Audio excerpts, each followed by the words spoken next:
मोदी सरकार आज यानी कि 8 अगस्त को लोकसभा में वक्फ संशोधन बिल पेश किया था, लेकिन विपक्ष के मजबूत होने के कारण मोदी सरकार को मुंह की खानी पड़ी है। विपक्ष ने पुरजोर विरोध किया था, इसी कारण बीजेपी को मुंह की खानी पड़ी है। यह बिल अब जेपीसी को भेज दिया गया है, यानी कि ज्वाइंट पार्लियामेंट्री कमीशन को भेज दिया गया है और मोदी सरकार का मंशा फेल हो गया है। वक्फ के पास लगभग 9 लाख एकड़ जमीन है, जिस पर फिलहाल बीजेपी सरकार की नजर है। इस बिल को लाकर सरकार सीधे तौर पर वक्फ पर अपना कंट्रोल बढ़ाने की तैयारी में है। अगर कंट्रोल बढ़ेगा तो जाहिर है सरकार जब चाहेगी जमीन को हथिया सकती है। इस बिल को लेकर के सदन में जोरदार बहस भी हुई। एमआईएम के सदर असदुद्दीन ओवैसी ने बीजेपी पर निशाना साधते हुए कहा कि आप देश को बांटने का काम कर रहे हैं, आप मुस्लिमों के दुश्मन हैं। ये जो आप बिल ला रहे हैं, आप देश को बांटने का काम कर रहे हैं, जोड़ने का काम नहीं कर रहे हैं।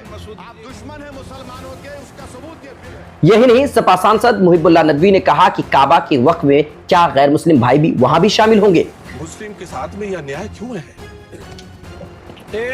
और सुन लीजिए सर मैं आपकी तवज्जो की चाहता हूँ। दुनिया का सबसे पहला वक़्फ़ खाने काबा मक्के में है।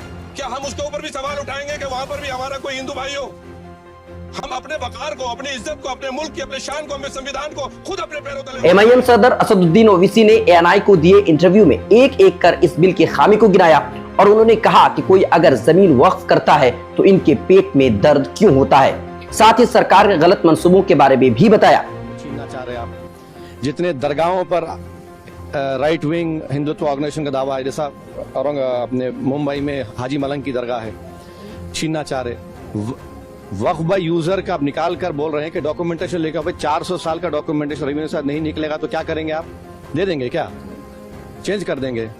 ये एक सबसे बड़ा डेंजरस जो ये उसमें सेक्शन है। दूसरा उसमें वक्फ अल औलाद का क्लॉज 4 का है।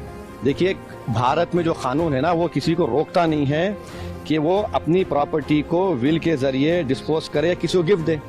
तो वही कोई मुसलमान अगर अपनी औलाद के लिए ऑफ कर रहा है तो इनके पेट में दर्द क्यों? जमीयत उलमा हिंद के अध्यक्ष मौलाना महमूद हसन मदनी ने वक्फ संशोधन बिल पर गंभीर चिंता जाहिर की है। उन्होंने कहा है कि आज सदन में जो संशोधन बिल पेश किए गए हैं वो वक्फ की संपत्तियों की सुरक्षा के लिए हानिकारक है, नुकसानदेह है। इससे सरकारी एजेंसियों को गैर जरूरी हस्तक्षेप का मौका मिलेगा, जिससे वक्फ की मूल स्थिति को नुकसान पहुंचेगा। मौलाना मदनी ने कहा कि वक्फ अधिनियम की धारा 40 को खत्म करना और वक्फ ट्रिब्यूनल के बजाय जिला कलेक्टर को वक्फ संपत्तियों के अधिकार और कब्जे से संबंधित मुद्दों और विवादों को राजस्व कानूनों के अनुसार हल करने का अधिकार दिया जाना एक तरह से वक्फ बोर्ड को खत्म करने के समान है। उन्होंने कहा है कि हैरत की बात यह है कि जब किसी भूमि पर सरकार का कब्जा हो तो उसके अधिकार का निर्णय भी कलेक्टर द्वारा किया जाएगा। ऐसी स्थिति में न्याय करने वाला और वादी दोनों सरकार ही होंगे। ऐसा लगता है कि कुछ सांप्रदायिक तत्वों ने वक्फ अधिनियम को रद्द करने का जो अभियान शुरू किया था, वर्तमान सरकार उन लोगों के नापाक विचारों से प्रभावित हुआ है। मौलाना मदनी ने कहा है कि इस तरह का कदम सुप्रीम कोर्ट के द्वारा तय किए गए निर्देशों और भारत के संविधान के अनुच्छेद 26 का उल्लंघन है। मौलाना मदनी ने लिमिटेशन एक्ट 1963 से वक्फ संपत्तियों को प्राप्त संरक्षण को समाप्त करने, वक्फ बाय यूजर और वक्फ अल औलाद को समाप्त करने के प्रस्ताव को भी दुर्भावनापूर्ण बताया है।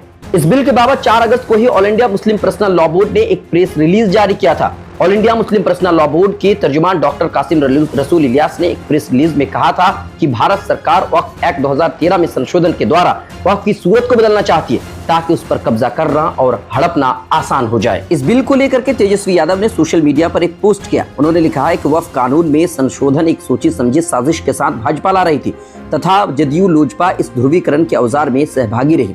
All India Muslim personal law board सहित अनेक मुस्लिम तंजीमों, दानिश्वरों और हमारी पार्टी के मुस्लिम लीडरान से प्राप्त सुझाव एवं विचार विमर्श उपरांत हमारे राष्ट्रीय अध्यक्ष आदरणीय श्री लालू प्रसाद यादव जी और मैंने लोकसभा और राज्यसभा के अपने सांसदों को इस संविधान विरोधी बिल का पुरजोर विरोध करने को कहा था। संविधान की धारा 29 हर धर्म को स्वायत्तता और स्वतंत्रता देती है। उसका सम्मान खारिज करने की हर नीति और नियत के खिलाफ हम लड़ते रहेंगे। संयुक्त संसदीय समिति यानी कि जेपीसी में हमारे दल के सदस्य बिंदुवार हर पहलू पर अपना पक्ष मजबूती से रखेंगे।